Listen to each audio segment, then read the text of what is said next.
충격적인 사건이 벌어졌습니다. 현재 미국은 우크라이나에 막대한 금액을 요구하며 러시아와 종전 협상을 진행하는 등 세계 정세가 혼란스러운 가운데 북한과 여전히 대치 중인 대한민국 평택 주한미군 기지에 긴급 호출이 내려졌습니다. 모든 병사들이 긴급 소집되어 숨죽인 채 대형 스크린을 응시했습니다. 스크린에 나타난 미국 대통령은 첫마디로 예상치 못한 질문을 던졌습니다. 지금 한국은 어떤가?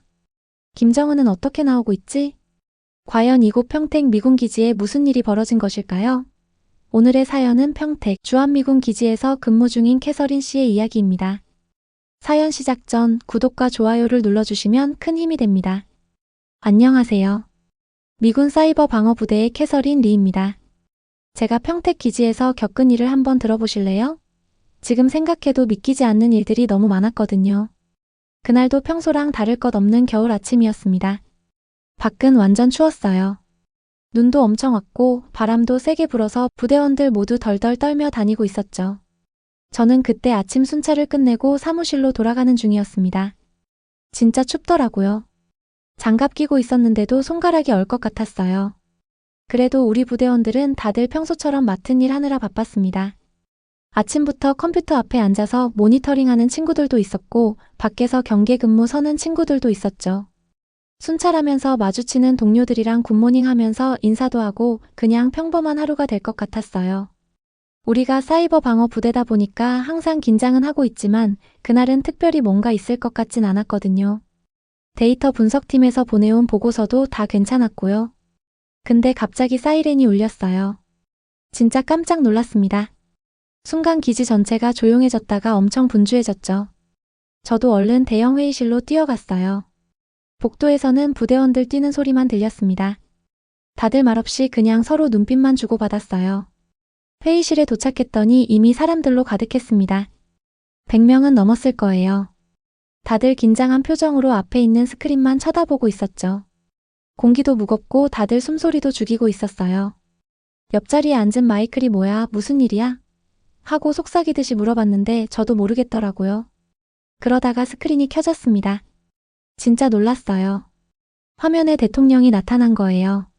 일제히 자세를 고쳐 앉았죠. 대통령이 입을 열었어요. 한국은 지금 어떤가요? 전략적 위기가 도래한 상황에서 우리 동맹의 역할은 무엇인가? 그 순간 가슴이 쿵하고 내려앉는 것 같았어요. 저는 사실 한국계 미국인이거든요. 어릴 때부터 미국에서 자랐고 웨스트포인트 나와서 쭉 군인의 길을 걸어왔습니다. 근데 그동안은 그냥 미군 장교로만 살았던 것 같아요. 군대 생활하면서 제가 한국계라는 걸 특별히 생각해 본 적이 없었거든요. 대통령 말씀이 회의실에 울려 퍼질 때 가슴이 이상하게 두근거렸습니다. 마치 오랫동안 잊고 있던 뭔가가 깨어나는 것 같았어요. 주변 동료들 긴장된 표정 보면서 문득 이런 생각이 들더라고요. 내가 여기서 뭘 할 수 있을까?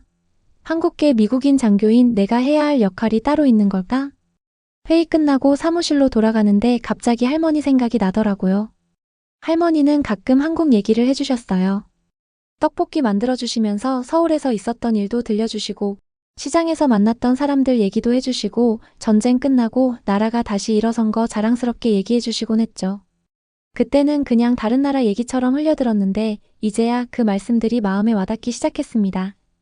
창밖 보니까 평택 풍경이 눈에 들어오더라고요. 처음엔 낯설었는데 이상하게 친근하게 느껴졌어요.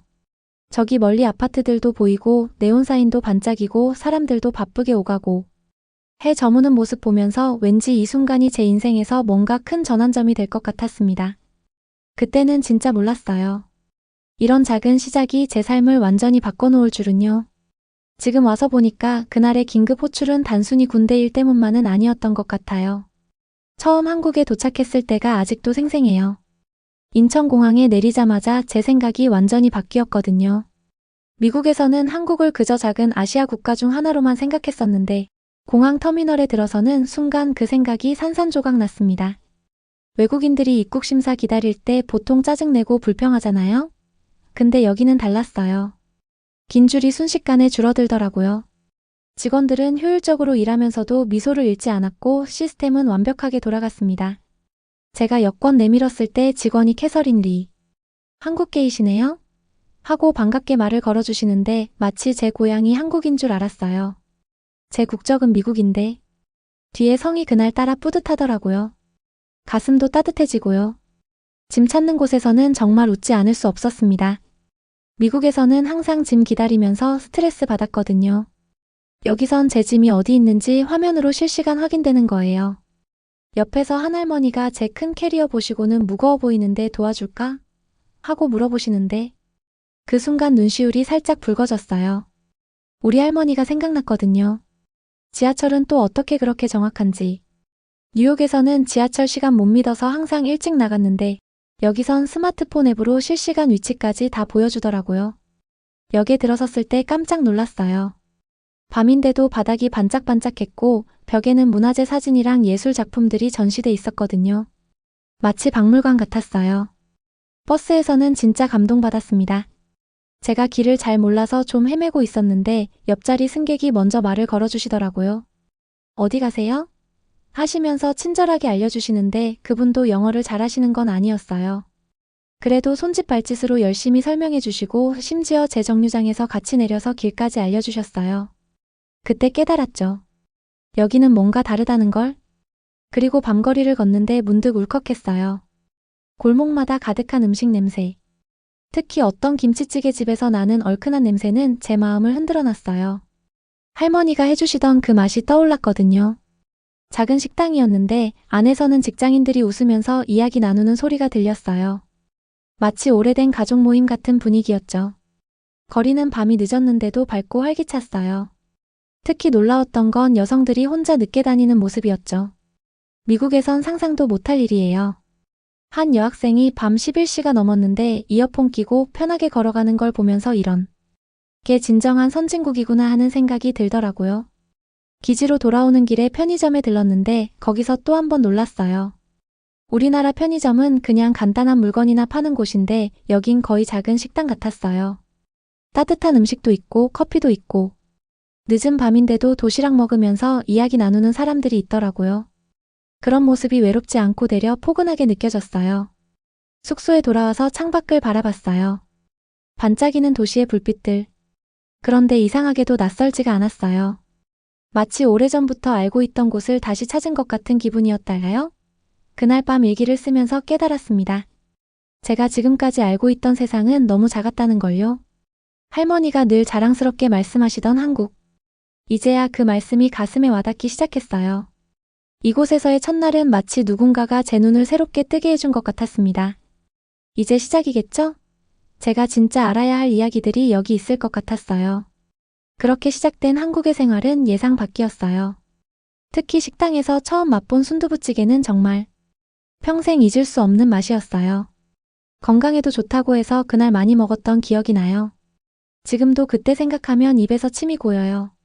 보통 미군 식당에서는 그냥 대충 햄버거 먹고 그랬거든요. 근데 그날은 뭔가 달랐어요. 순두부찌개가 빨갛게 보글보글 끓는데 냄새가 너무 좋은 거예요. 좀 망설이다가 그때 우리 주방장님이 한번 드셔보세요. 우리 할머니가 알려주신 비법으로 만든 거예요 라고 하시는데 갑자기 용기가 났어요. 첫 숟가락 떴을 때 진짜 울 뻔했어요. 할머니가 해주시던 맛이랑 똑같았거든요. 국물도 얼큰하고 두부는 부드럽고 거기에 된장. 냄새랑 들깨가루가 들어간 것 같은 그런 깊은 맛이 있더라고요. 주방장님이 매워요? 라고 물어보시는데 저도 모르게 으흥 맛있다고 대답했던 기억이 나요. 그때부터 계속 한국 음식에 빠져들었던 것 같아요. 민준이도 그때쯤 만났어요. 기지 앞에 있는 어느 카페였는데 제가 메뉴판 보면서 뭐 먹을까 고민하고 있었거든요. 그때 민준이가 옆에서 여기 아메리카노가 짱이에요. 평택에서 제일 맛있다니까요? 라고 말 걸더라고요. 처음엔 좀 당황했는데 지금 생각하면 운명이었던 것 같아요. 처음엔 그냥 가벼운 대화였어요. 근데 이야기하다 보니까 민준이의 말 한마디 한마디가 다 새롭게 들리는 거예요. 민준이는 IT 스타트업 CEO인데 한국의 기술 얘기만 하면 눈이 반짝반짝해져요. 우리나라 기술이 진짜 대단하다고요. 세계에서도 인정한다니까요? 라는 말을 할 때마다 그 자부심이 저한테도 전해지는 것 같았어요. 진짜 기억에 남는 건 민준이가 들려준 삼성전자 이야기예요. 우리 할아버지는 휴대폰이 뭔지도 모르셨대요. 근데 지금은요? 전 세계 사람들이 다 우리나라 휴대폰 쓰잖아요. 진짜 대단하지 않아요? 민준이가 이런 얘기할 때마다 전 그냥 어떻게 설명해야 되지? 가슴이 벅차올랐어요. 민준이랑 있으면 시간 가는 줄도 몰랐어요. 한국 역사부터 시작해서 요즘 기술 얘기까지 끝도 없이 수다 떨었던 것 같아요. 가끔 제가 한국말 잘 못 알아들으면 아, 이거요? 이런 뜻이에요 라고 엄청 친절하게 설명해주고 그럴 때마다 마음이 따뜻해져서 웃음이 절로 나왔어요. 어느 날은 민준이가 갑자기 시장 구경 갈래요? 라고 하더라고요. 진짜 한국을 느끼고 싶으면 시장을 가봐야 해요. 거기가 제일 한국스러워요. 이러면서 저를 데려갔어요. 처음엔 좀 무서웠어요. 사람도 많고 정신없고. 근데 시간 지날수록 그 분위기에 완전 빠져들었어요. 떡볶이 아줌마가 이쁘니 하나 더 먹어봐 하면서 떡 더 넣어주시고 김밥 하시는 할머니는 아이고 맛있지? 하시면서 웃어주시고 이런 게 한국의 정이구나 싶었어요. 미국에선 상상도 못할 일이잖아요? 손님한테 공짜로 더 주고 이런 거. 그러다가 민준이가 문득 해설이는 한국 어때요? 적응 힘들진 않아요? 라고 물어보는데 순간 좀 울컥했어요. 처음엔 그냥 임무 때문에 온 거였는데 이제는 달라요. 여기 있으면 마음이 편해져요. 그냥 이상하게 집 같아요. 이렇게 말하는데 제 눈에서 눈물이 나더라고요. 민준이도 눈물 글썽이면서 그래요. 여기가 캐서린의 진짜 고향이잖아요. 라고 말해줬어요. 그 순간 진짜 깨달았어요. 아, 내가 찾던 게 이거였구나. 단순히 군인으로서 임무 수행하러 온 게 아니었던 거예요. 매일매일이 새로웠어요. 아침에 일어나면 제일 먼저 순두부찌개 생각나고 퇴근하면 시장에 들러서 떡볶이랑 어묵 사 먹는 게 일상이 됐어요. 한국어 공부도 시작했는데 민준이가 열심히 도와줬어요. 이건 이렇게 읽는 거예요. 한번 따라해 보세요. 이러면서요. 힘들 때마다 민준이한테 연락했는데 어느 순간 보니까 민준이가 제 인생에서 제일 소중한 사람이 되어 있더라고요. 이상하죠? 근데 또 이상하지 않은 것 같기도 하고 운명 같은 거 있잖아요? 그런 느낌이었어요. 이제는 할머니 마음이 이해가 돼요. 할머니가 왜 그렇게 한국을 그리워하셨는지, 왜 자주 울컥하셨는지, 여기엔 뭔가 특별한 게 있어요. 말로 설명하기 힘든. 사람들이 주는 따뜻함이라나? 엄청 빠르게 발전하는 기술도 있고, 옛날부터 내려오는 전통도 있고, 이런 게 다 어우러져서 만드는 특별한 무언가. 그리고 저는 그 특별한 무언가의 한 부분이 된 것 같아요. 이제는 아침에 일어나면 제가 여기 있다는 게 너무 자연스러워요. 마치 드디어 집에 온 것처럼요. 그렇게 한국에서의 생활이 자연스러워질 때쯤 기지 안에서 분위기가 심상치 않아졌어요. 방위비 분담금 문제 때문에 한미 동맹 관련 회의가 자주 열렸거든요. 처음엔 그냥 평소처럼 진행되는 줄 알았는데 갈수록 이상한 기류가 감지됐어요. 어느 날 회의실에서 마이크가 갑자기 우리가 왜 이렇게까지 해야 돼? 한국은 이제 잘 사는 나라잖아 라고 말하는 걸 들었어요. 그 순간 가슴이 철렁 내려앉더라고요. 다른 동료들도 맞아, 우리만 손해보는 거 아냐? 라면서 수군거리기 시작했고 솔직히 말하면 저도 혼란스러웠어요. 제가 보고 경험한 한국은 정말 대단했거든요.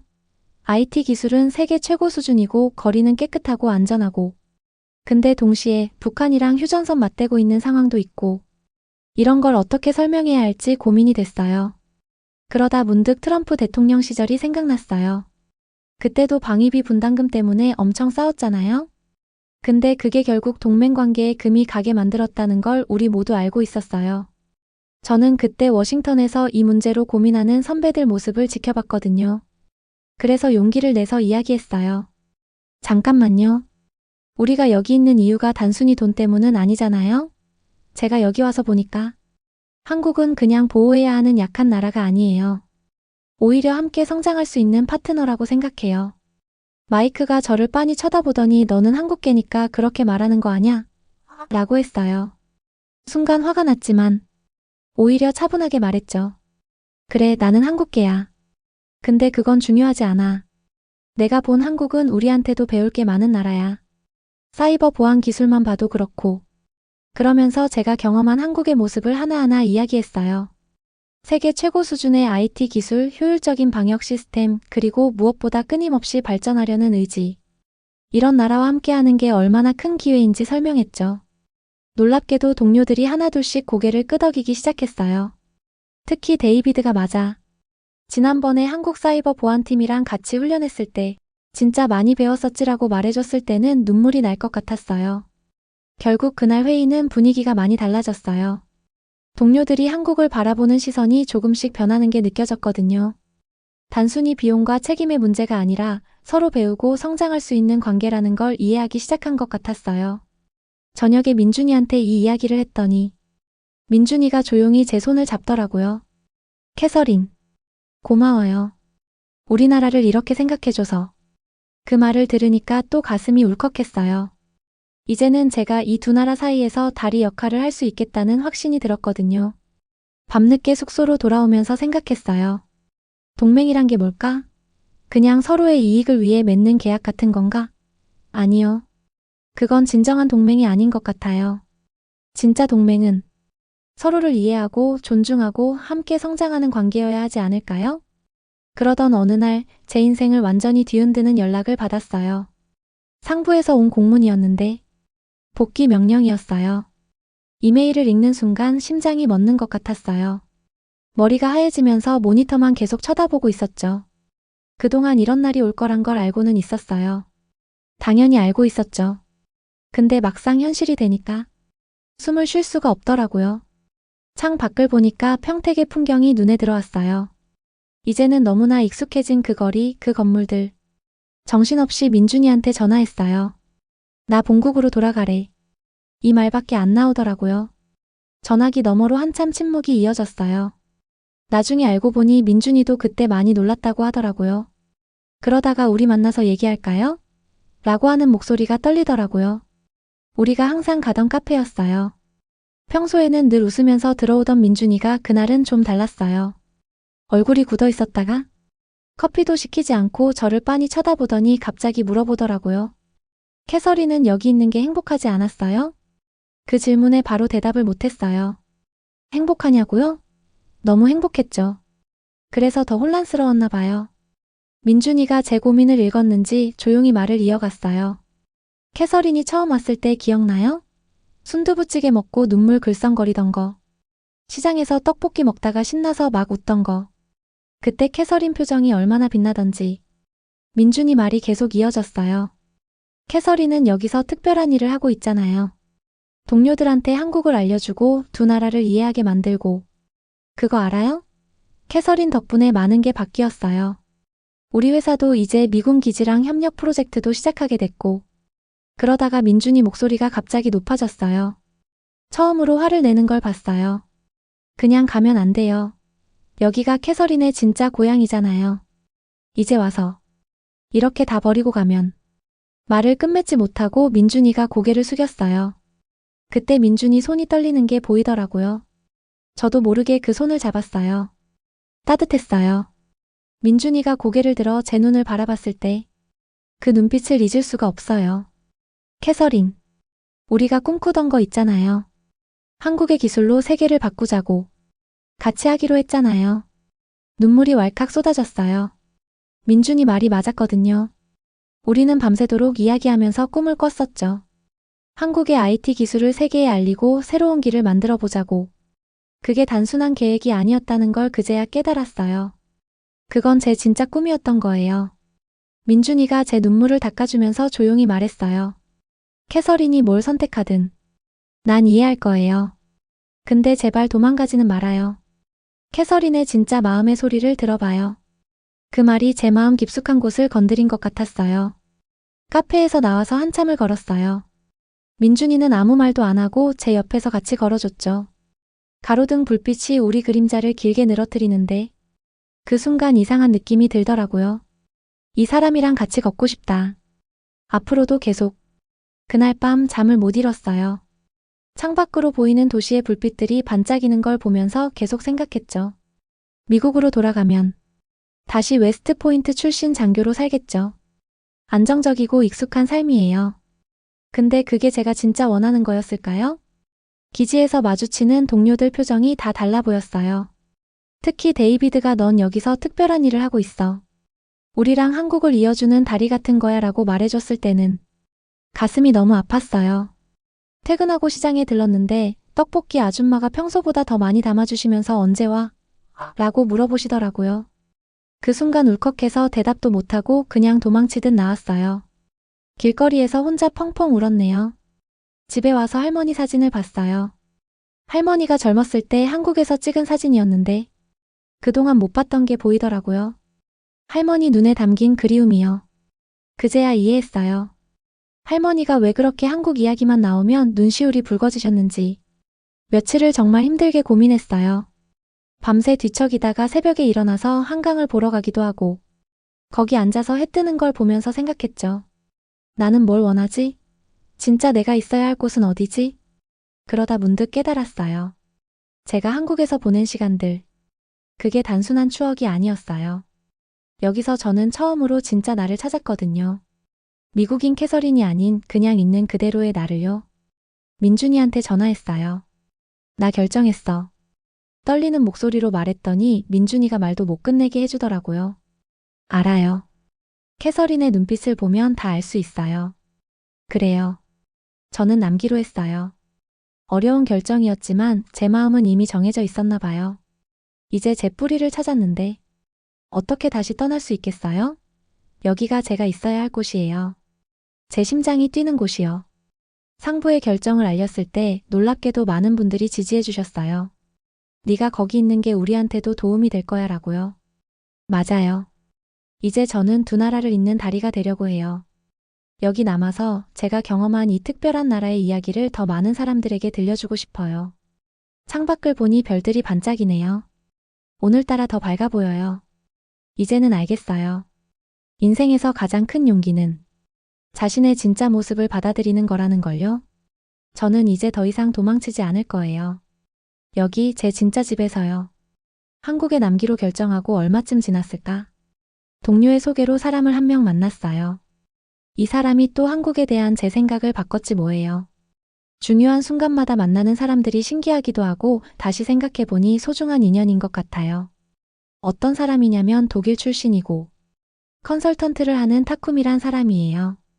타쿠미는 일본에서 오랫동안 살면서 일본 사회의 변화를 지켜본 사람인데 이야기를 하다가 타쿠미의 이야기를 듣고서 아, 한국에 남길 잘했구나 라고 또 느꼈어요. 처음에는 그냥 일본 이야기 듣는다고 생각했는데 타쿠미가 들려준 이야기는 정말 놀라웠어요. 몇 년 전만 해도 일본에서는 한국에 대한 거부감이 엄청 심했다더라고요. 도쿄 거리에서 한국을 비하하는 시위도 있었고 한국 식당이나 상점들이 피해보는 일도 많았대요. 타쿠미가 그때 찍어둔 사진을 보여줬는데 진짜 마음이 아프더라고요. 그땐 정말 힘들었어요. 도쿄에서 한국어를 쓰는 게 무서울 정도였죠. 타쿠미가 그러더라고요. 근데 지금은 완전 달라졌대요. 신주쿠나 시부야 같은 번화가에 가면 한국 음악이 흘러나오고 한국 화장품 가게 앞에는 사람들이 줄을 서 있고 마치 다른 나라가 된 것처럼요. 특히 재미있었던 건 일본 젊은이들 이야기였어요. 요즘 도쿄 대학생들은 한국어를 배우는 게 자랑이래요. 한국 드라마 보면서 공부한다고. 저도 할머니한테 배운 한국말로 시작했는데 똑같잖아요? 웃으면서 그 얘기했더니 타쿠미도 깔깔 웃더라고요. 제가 컨설팅하는 일본 기업들도 많이 바뀌었어요. 타쿠미가 커피 마시면서 얘기해줬어요. 예전에는 한국 기업을 경쟁자로만 봤대요. 근데 이제는 협력하자는 분위기로 바뀌었다고 하더라고요. 특히 IT 기술 분야에서요. 한국의 기술력을 인정하지 않을 수가 없게 됐어요. 이제는 배우려고 해요. 타쿠미가 들려준 일본 회사 이야기가 특히 인상적이었어요. 어떤 중견기업은 한국 스타트업이랑 협업하면서 완전히 새로운 시장을 개척했대요. 처음엔 다들 반대했는데 성공하고 나니까 이제는 한국 기업이랑 협력하고 싶어서 난리래요. 이게 다 한류 덕분이에요. 타쿠미가 의미심장하게 말하더라고요. 처음에는 케이팝이나 드라마로 시작했던 게 이제는 화장품, 패션, 음식, 그리고 기술까지 한국 문화가 일본 사회 전반에 영향을 미치고 있다는 거예요. 재미있는 건 일본 로컬 가게들도 변하고 있대요. 예전에는 한국 음식점이라고 하면 돌아보지도 않던 사람들이 이제는 푸드코트에서 김치찌개나 비빔밥을 찾는다고 해요. 특히 젊은 사람들은 한국 음식을 건강식이라고 생각한대요. 제가 순두부찌개 좋아하게 된 것처럼요. 타쿠미는 이런 변화가 단순한 유행이 아니라고 했어요. 문화적인 이해가 깊어지니까 서로에 대한 편견도 줄어들더라고요. 특히 MZ세대들은 과거의 갈등에 얽매이지 않아요. 그들에게 한국은 그냥 멋진 문화를 가진 이웃나라예요. 이 말을 듣는데 갑자기 제 이야기 같았어요. 저도 처음에는 그냥 임무 때문에 왔다가 이제는 이곳의 매력에 푹 빠져버렸잖아요. 문화라는 게 참 신기한 것 같아요. 국경도 역사도 정치적인 갈등도 뛰어넘는 그런 힘이 있나 봐요. 미군 기지 근처에서 한류 축제가 열린다고 해서 민준이랑 만났어요. 진짜 별 생각 없이 갔는데 작은 행사가 아니더라고요. 와, 정말 전 세계 사람들은 다 모인 것 같았어요. 민준이랑 행사장 들어갔더니 또 진짜 놀랐어요. K-팝 공연은 기본이고 IT 기술 전시회, 한식 체험, 뷰티 박람회까지. 뭔가 한국의 모든 게 다 모여 있었고 외국인들이 한국어로 이야기하는 것도 신기했고 그 중에는 일본인들도 많더라고요. 캐서린, 이거 봐. 민준이가 신나서 전시장 안으로 저를 끌고 갔어요. 거기서 본 건 정말 말로 설명하기 어려울 정도로 대단했어요. 우리나라. 아니, 이제는 저도 한국이라고 해야겠죠? 한국의 최첨단 기술들이 전시돼 있었거든요. 특히 AR 기술을 활용한 전시가 인상적이었어요. 관람객들이 특별한 안경을 쓰고 한국의 문화유산을 체험하는 거였는데 마치 1000년 전 고궁에 있는 느낌이었어요. 정말 실감나서 진짜인지 가상공간인지 구분이 안 되더라고요. 그러다가 무대 쪽에서 웅성거리는 소리가 들려서 가봤어요. 어떤 유명한 회사 대표님이 연설을 하고 계시더라고요. 처음엔 그냥 듣고 있었는데 갑자기 눈물이 나는 거예요. 그분이 하시는 말씀이 너무 가슴에 와닿았거든요. 우리나라가 이제는 남들 따라가는 게 아니라 앞서가고 있어요. 우리가 만든 문화를 세계가 사랑하고 우리 기술을 세계가 배우려고 해요. 이게 바로 우리가 꿈꾸던 미래 아닌가요? 민준이도 눈물이 글썽하더라고요. 저한테 속삭이듯 말했어요. 캐서린, 우리도 이 역사의 한 부분이에요. 우리가 꿈꾸던 거잖아요? 그 말 듣는데 가슴이 뭉클해지더라고요. 행사장 한쪽에서는 젊은 스타트업 대표들이 자기네 기술 설명하는 것도 봤어요. 환경 문제 해결하는 거, 노인분들 돕는 로봇. 하나같이 세상을 좋게 만들려고 하는 거더라고요. 예전에는 이런 기술 다 외국에서 들여왔을 텐데 이제는 우리가 만드는 거잖아요? 해질 무렵에 한강변에서 드론 쇼를 봤어요. 와, 그건 정말 말로 설명이 안 돼요. 수천 대의 드론이 하늘에서 우리나라 역사를 보여주는데 고구려 시대부터 시작해서 현재까지 그걸 보면서 또 울컥했어요. 우리가 얼마나 멀리 왔는지 한눈에 보이더라고요. 집으로 돌아오는 길에 민준이가 농담처럼 물어봤어요. 이제 완전 한국인 다 됐네? 전 웃으면서 대답했죠. 아니, 난 그냥 캐서린이야. 근데 이제는 내가 어디에 속해 있는지 알 것 같아. 맞아요. 전 이제 두 나라를 모두 사랑하는 사람. 그래서 더 특별한 역할을 할 수 있는 사람이 된 것 같아요. 밤하늘 보니까 별이 정말 예쁘더라고요. 그날 본 것들이 자꾸 떠올랐어요. 기술, 문화, 음식, 사람들. 전부 다요. 이제 한국은 진짜 새로운 길을 열어가고 있구나. 그리고 저도 그 길을 함께 걷고 있다는 게 너무 신기하고 감사하고 그랬어요. 오늘은 좀 특별한 날이에요. 제가 한국에 남기로 결정하고 딱 1년이 됐거든요. 아침에 일어나서 창밖을 보는데 작년이랑 똑같은 풍경인데 전혀 다르게 보이더라고요. 이제는 그냥 풍경이 아니라 제 이야기가 담긴 곳이 됐어요. 그래서 오늘은 좀 특별한 걸 하려고 해요. 할머니한테 편지를 쓰기로 했어요. 할머니는 작년에 돌아가셨지만 제가 왜 한국에 남았는지 여기서 뭘 하고 있는지 그동안 하고 싶었던 이야기들을 다 써보려고요. 할머니, 저 잘 지내고 있어요. 할머니가 늘 그리워하시던 이 나라에서요. 편지를 쓰다가 민준이한테 전화가 왔어요. 캐서린, 큰일 났어요. 우리 회사가 미국 국방부 프로젝트에 선정됐어요. 민준이 목소리가 떨리더라고요. 얼마나 기뻤으면. 이게 다 우연이 아닌 것 같아요. 제가 기지에서 일하면서 한국 기업들의 기술력을 계속 알렸거든요. 특히 민준이네 회사가 개발한 사이버 보안 시스템은 정말 대단했어요.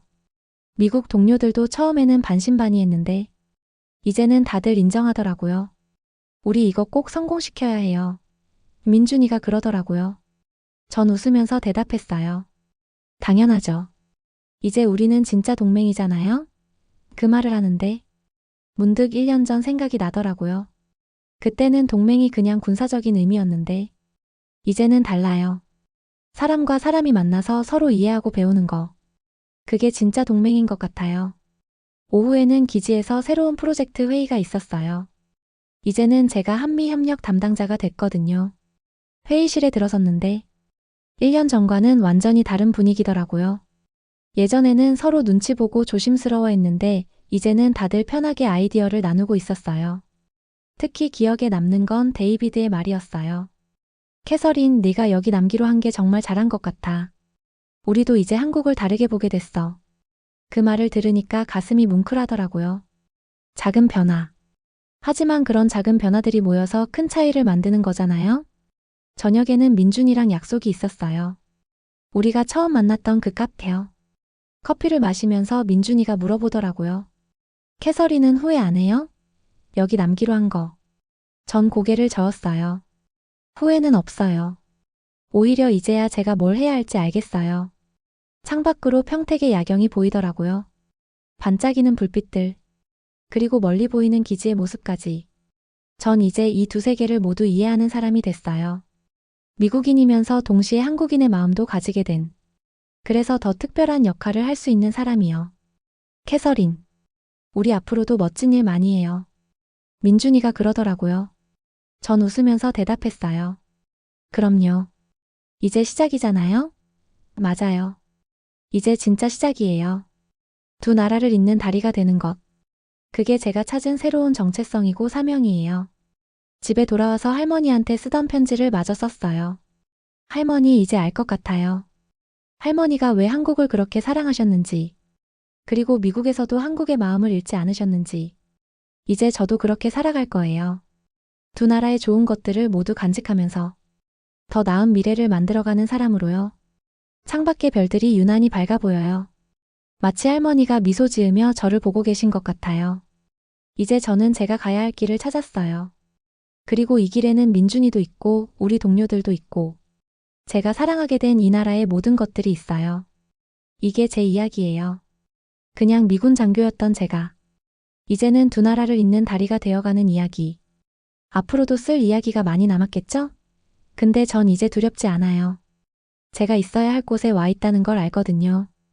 여러분, 오늘 우리가 들은 캐서린의 이야기 참 특별했죠? 한국계 미국인 장교가 우리나라의 매력에 푹 빠져서 결국 한국에 남기로 결심하기까지. 이게 바로 우리나라의 진정한 힘을 보여주는 게 아닐까요? 최첨단 IT 기술부터 따뜻한 정이 넘치는 문화까지.